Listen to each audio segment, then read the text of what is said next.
যেটা মনে করি সেটা হচ্ছে যে নারী বনাম পুরুষ না, নারী এবং পুরুষ সমাজের আজকে একটা কালো দিকের জন্য, কালো একটা অংশের জন্য আজও কিন্তু অত্যাচারিত। কিন্তু নারীদের জন্য বিভিন্ন অ্যাক্ট রয়েছে, বিভিন্ন আইন রয়েছে, কিন্তু বিভিন্ন কারণে, তারও পিছনে অনেক লজিক আছে। পুরুষদের জন্য কিন্তু সেরকম কোনো অ্যাক্ট নেই যেটা পুরুষের অধিকারকে সুরক্ষিত করবে। তো সেই কারণে নারী এবং পুরুষের অধিকার নিয়ে সচেতনতা এবং শিল্পীদের উপলব্ধি তুলে ধরতে কিন্তু আজকে আমাদের এই চিত্র প্রদর্শনীটি আয়োজন করা হয়েছে।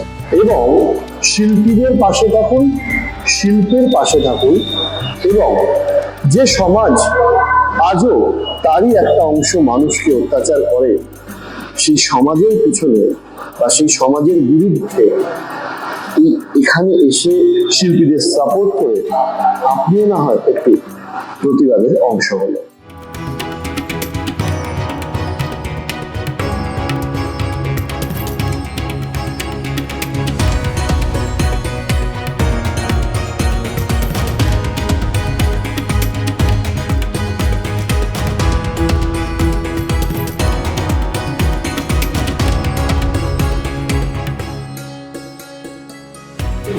আমাদের একজন ইন্সপিরেশন, আমরা যাকে পড়ে বড় হয়েছি সেই মাননীয় জয় গোস্বামী আমাদের মধ্যে আজকে এসে উপস্থিত হয়েছেন। স্যার আমরা কৃতজ্ঞ আপনি এসেছেন বলে। তবে স্যার যদি অনুগ্রহ করে আমাদের যারা শিল্পী রয়েছে তাদের জন্য একটু কিছু বলে আমি আপনাকে এইখানে যারা এসেছি তাদের আমার একটু আগে পরিচিত অনেক বলছিলেন যে সারা ভারতবর্ষে সঙ্গীত শিক্ষাদানে, নৃত্য শিক্ষাদানে, রঙ্গন শিক্ষাদানে বিদ্যালয় আছে।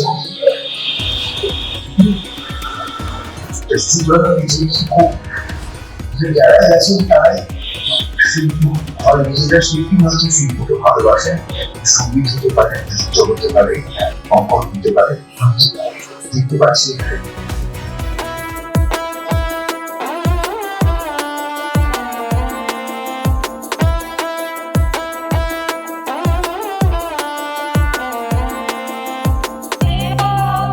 পুজো শুরু হয় তখন যখন পুরোহিত মন্ত্র উচ্চারণ করেন। আপনাদের এই সামান্য আয়োজনে এখানে যে পুজোর আয়োজন করেছেন, যেভাবে কবি জয় গোস্বামী তার উচ্চারণের মধ্যে দিয়ে অনেকগুলো ভাষার বন্ধন রচনা করলেন, যেটা আপনারা করতে চান, আমি সেই মুহূর্তের একজন সাক্ষী হিসেবে গর্ববোধ করছি।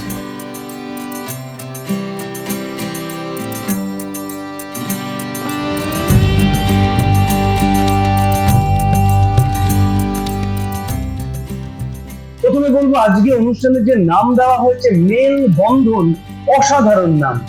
MALE মেল আর তার সঙ্গে বন্ধন, এই ধরনের যে একটা চমৎকার একটা কি বলবো জোড়া হয়েছে দুটো কথা, তার মধ্য দিয়ে কত না আরো না বলা কথা বেরিয়ে আসছে। আজকে এত সুন্দর সুন্দর ফটো, আমাদের প্রিয়, আমি যেহেতু ফুটবল, মেসির ফটো, শুধু মেসির ফটো না, মেসির হাতের যে ট্যাগটা এত নিখুঁত ভাবে করেছে, আমার খুব ভালো লাগলো। আমি কিছুদিন আগে বানপুরে একটা ফুটবল টুর্নামেন্টে গেছিলাম, অনেকেই তো প্রেজেন্ট করেন অনেক কিছু। হঠাৎ দেখে একজন আমাকে আমার ছবি, আমার ফটো একটা পেইন্ট করে আমাকে দিয়েছিল, আমি আর বিকাশ বাড়ি গেছিলাম। এখন ওই ছবিটা আমার যেসব ফটোগ্রাফি ছবি তার চেয়েও সামনের দিকে রাখি ওই ছবিটা, যেন আমি আমাকে দেখছি, কিন্তু ফটোতে আমি বোধহয় আমাকে দেখতে পারি না। তাই ফটো আঁকার যে কত মাহাত্ম্য সেটা বুঝতে পারি। জয়বাবুকে আরেকটু কথা বলি, আপনি রিটায়ার করবেন প্লিজ।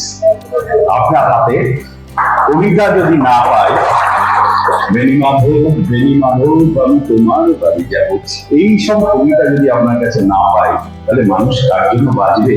আন্দোলনের কবিতা তো আপনি করেছেন। Thank you. এই আপনার হাতে একটা পাওয়ারফুল টুল আছে ছবি, আমাদের হাতে একটা পাওয়ারফুল টুল আছে ক্যামেরা। এইগুলোকে ঠিকঠাক ব্যবহার করতে হবে, যেমন জয়ন্তদা বললেন, নন্দিনী ম্যাডাম বললেন, ঠিকঠাক ব্যবহার করতে হবে। অর্থাৎ সঠিক ছবিটা দুটো সাইডই আমাকে দেখাতে হবে। অর্থাৎ আপনি পুরুষকে বাদ দেবেন, পুরুষের যন্ত্রণার কথাটাও তুলতে হবে। এই জিনিসটা করতে অসম্ভব ভালোবাসতে হয়। ভালোবাসা ছাড়া ছবি আঁকা যায় না। যে ছবিটা আঁকবো তার প্রতি আমি কতটা দায়বদ্ধ, কতটা আমি ভালোবাসি, সে আমার কতটা প্রেমী, একদম একদম কথা বলছে। আমি যখন ছবি আঁকি আমার সামনে ফলটা কিন্তু আমার প্রেমিক হয়ে ওঠে। অনেকেই কিন্তু তাকে সাজিয়ে গুছিয়ে একটা ছবিকে প্রকাশ করে দেয়। আমার এটুকুই বলার, ছবিটা যদি না ভালোবাসা যায়, ছবিটা আঁকা যায় না। এইগুলো শেষ করছে। এটা কি সত্যি এতটা আছে না? হয়তো না। ও আমাকে দেখছে 5 ফুট 5 ইঞ্চি, কিন্তু এখন আমার হাইট হয়তো 29,028 প্লাস 5 ফুট 5 ইঞ্চি, যেটা হয়তো ও বুঝতে পারছে না। তো এইটা মানে ভিতরে আমি কতটাই, যেমন ছবিগুলো তো একাই দেখতে হবে না, ছবিটা দেখতে হবে এবং ছবির মধ্যে ঢুকতে হবে।